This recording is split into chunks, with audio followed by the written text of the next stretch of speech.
Isa ka bang beginner sa paggamit ng computer with NVDA screen reader at gusto mong malaman kung paano mag-install or uninstall ng NVDA add-on sa iyong computer? Kung oo ang sagot mo, tamang-tama dahil itong video para sa iyo. Good day classmates! Welcome back sa ating munting channel. Ako si Kuya Ton, isang totally blind at isa ring NVDA user na tulad mo. Gumagawa ko ng mga step-by-step video tutorials and contents na essential sa paggamit ng Windows 10 computer using NVDA screen reader. Kaya kung bago ka pa lang sa ating channel at interesado ka sa mga ganitong video contents, make sure to subscribe to our channel and hit the notification bell para lagi kang updated sa mga future uploads natin. And for our today's video ay ibabahagi ko nga kung paano mag-install or uninstall ng mga NVDA add-on sa ating computer. Nang sa gayon ay madagdagan pang functions or kayang gawin ng inyong NVDA. Kaya kung ready ka na, i-power up ng iyong computer at sabayan ako sa ating video tutorial.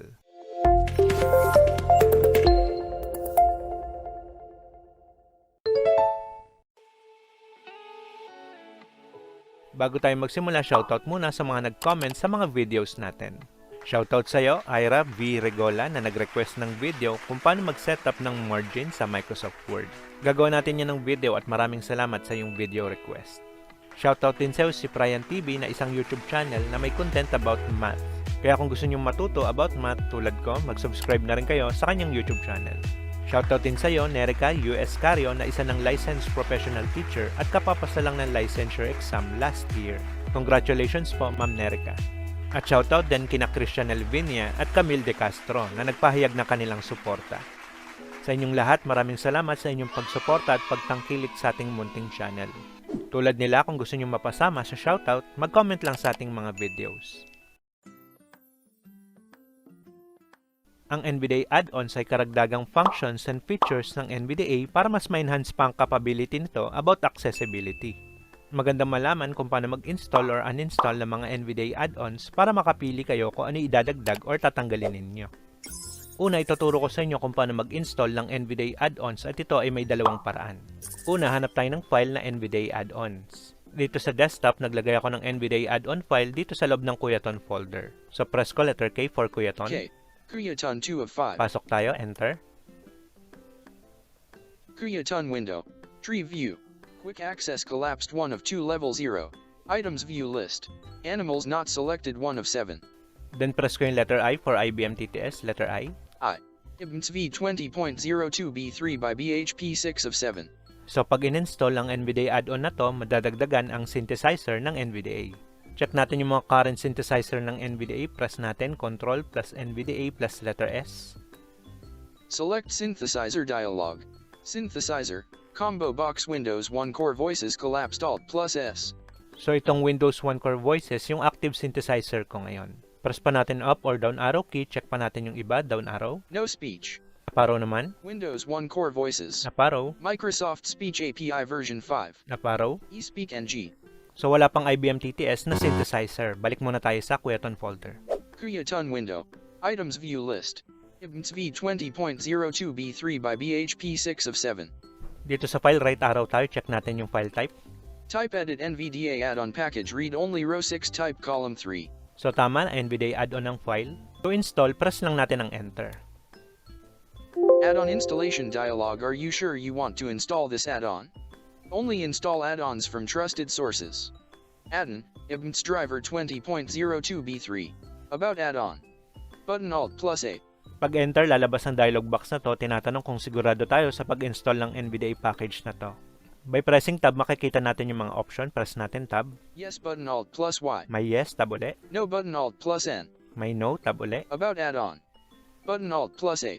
At meron ding about. So tab tayo sa yes. Yes button Alt plus Y. Dito enter tayo. Kuyaton. Installing add-on dialog. Please restart NVDA dialog. Changes were made to add-ons. You must restart NVDA for these changes to take effect. Would you like to restart now? Yes button Alt plus Y. Pag enter natin sa yes, lalabas naman ng dialog box na to. Tinatanong kung gusto nating i-restart yung NVDA para mag-take effect yung NVDA add-on na in-install natin. So naglanding ang focus dito sa yes button. By pressing tab, makikita pa natin yung ibang option. Tab tayo. No button Alt plus N. Tab uli. Yes button Alt plus Y. Dito sa yes, enter tayo para mag-restart ng NVDA. Enter tayo. Installing add-on.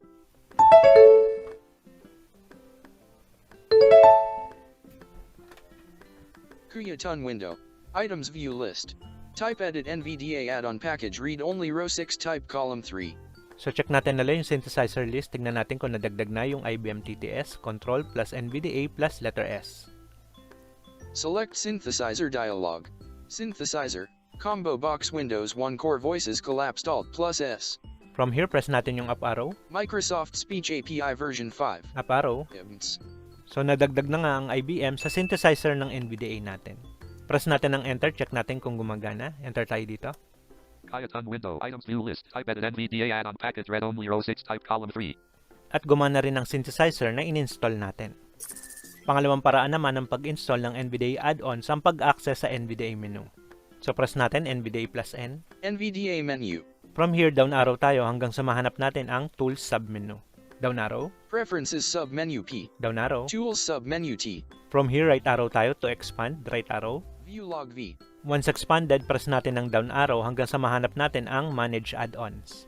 Down arrow. Speech viewer S. Down arrow. Braille viewer B. Down arrow. Python console P. Down arrow pa. Manage add-ons. A. Pag nahanap, enter tayo dito. Add-Ons Manager dialog. Installed add-ons list. Add-Ons driver. Status. Enabled. Version 20.02b3. Author. Blind Help Project less CEO at blindhelp.net greater 1 of 1. Pag enter natin, lalabas itong Add-Ons Manager. Dito makikita natin yung mga NVDA add-ons na in-install natin tulad nitong IBM TTS. From here, para mag-install, press lang natin ang tab hanggang sa marinig natin yung install button. Press natin tab. About add-on. Button Alt plus A. Sa pang tab. Add-on Help button Alt plus H. Tab pa. Disable add-on button Alt plus D. Tab pa. Remove button Alt plus R. Sa pang tab. Get add-ons. Button Alt plus G. Tab pa. Install. Button Alt plus I. Pag nahanap, enter tayo dito.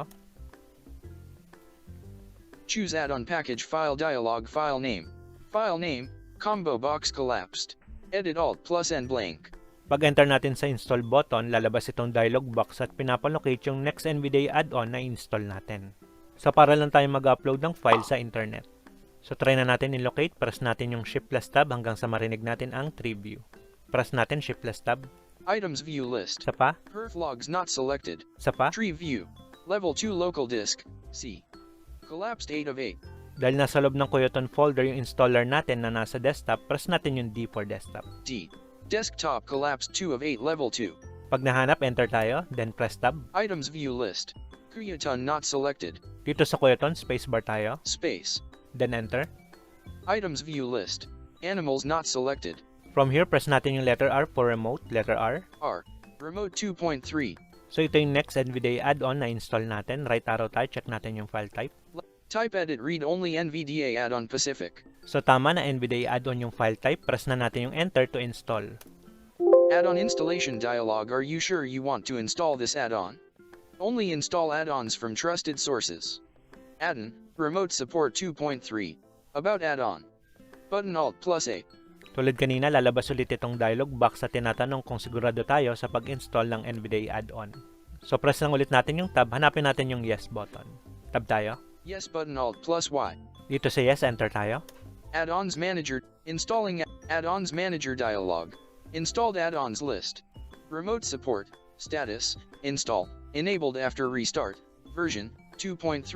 Author. Tyler Spivey Lest Spivey at disk.net greater. Christopher Toth less Q at qcontinuum.net greater 2 of 2. So nadagdag na yung remote dito sa Add-Ons Manager at nangangailangan ulit ng restart to take effect. So try natin i-restart, Ctrl plus Alt plus letter N. Taskbar.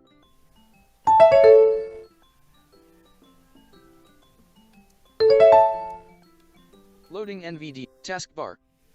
At yan ang dalawang paraan ng pag-install ng NVDA add-on. Tandaan lang na kailangang i-restart ang NVDA para mag-take effect yung mga NVDA add-ons na in-install natin. Next naman natin ang pag-uninstall ng NVDA add-ons at magagawa lang natin yon sa Add-Ons Manager. I-access lang ulit natin ang NVDA menu, NVDA plus N. NVDA menu. From here, down arrow ulit hanggang sa mahanap ang Tools submenu. Prefer Tools submenu T. From here, right arrow to expand. View log V. From here, down arrow ulit hanggang sa mahanap ang Manage Add-ons. Down arrow. Speed, Braille, Python, Manage Add-ons. A. Pag nahanap, enter. Add-Ons Manager dialog. Installed add-ons list. Add-Ons driver. Status. Enabled. Version 20.02b3. Author. Blind Help Project less CEO at blindhelp.net greater 1 of 2. Once magpapapuli itong Add-Ons Manager, maglalanding ang kanyang focus sa listahan ng mga install NVDA add-ons. So by pressing up or down arrow key, pwede tayong mamili ng NVDA add-on na gusto nating i-install. Press natin down arrow. Remote Support, Status, Enabled, Version, 2.3, Author, Tyler Spivey lest Spivey at disk.net greater, Christopher Toth less Q at qcontinuum.net greater 2 of 2. So dalawa lang naman tong in-install natin na NVDA add-ons. Itong remote tsaka itong IBM TTS. Add-Ons Driver, Status, Enabled, Version, 20.02b3, Author, Blind Help Project less CEO at blindhelp.net greater 1 of 2.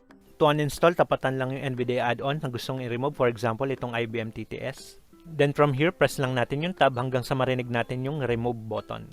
Press natin tab. About add-on. Button Alt plus A. Tab pa. Add-on Help button Alt plus H. Tab. Disable add-on button Alt plus D. Tab. Remove button Alt plus R. Dito sa remove button, enter tayo. Remove add-on dialog. Are you sure you wish to remove the Add-Ons add-on from NVDA? This cannot be undone. No button Alt plus N. Pag enter sa remove button, lalabas itong dialog box at tinatanong kung sigurado tayo sa pag-uninstall ng NVDA add-ons. Maglalanding ang kanyang focus dito sa no button and by pressing tab, makikita pa natin ang ibang option. Tab tayo. Yes button Alt plus Y. Isa pa. No button Alt plus N. So dalawa lang ang kanyang option. Tab na tayo sa yes. Yes button Alt plus Y. Dito sa yes button, enter na tayo. Add-Ons Manager dialog. Installed add-ons list. Add-Ons Driver, Status, Enabled, Removed after restart, Version, 20.02b3, Author, Blind Help Project less CEO at blindhelp.net greater 1 of 2. Tulad kanina sa pag-install ng NVDA add-on, kailangan ulit ng restart to complete yung uninstallation process. Try nating restart, Ctrl plus Alt plus letter N. Taskbar.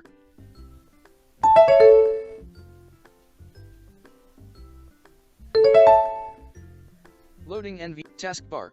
Ngayon balik tayo sa Add-Ons Manager, check natin kung nandun pa yung IBM TTS. NVDA menu, NVDA menu. Tools submenu, Tools submenu T. Expand, View log V. Manage Add-ons, Manage add-ons. A. enter tayo dito. Add-Ons Manager dialog. Installed add-ons list.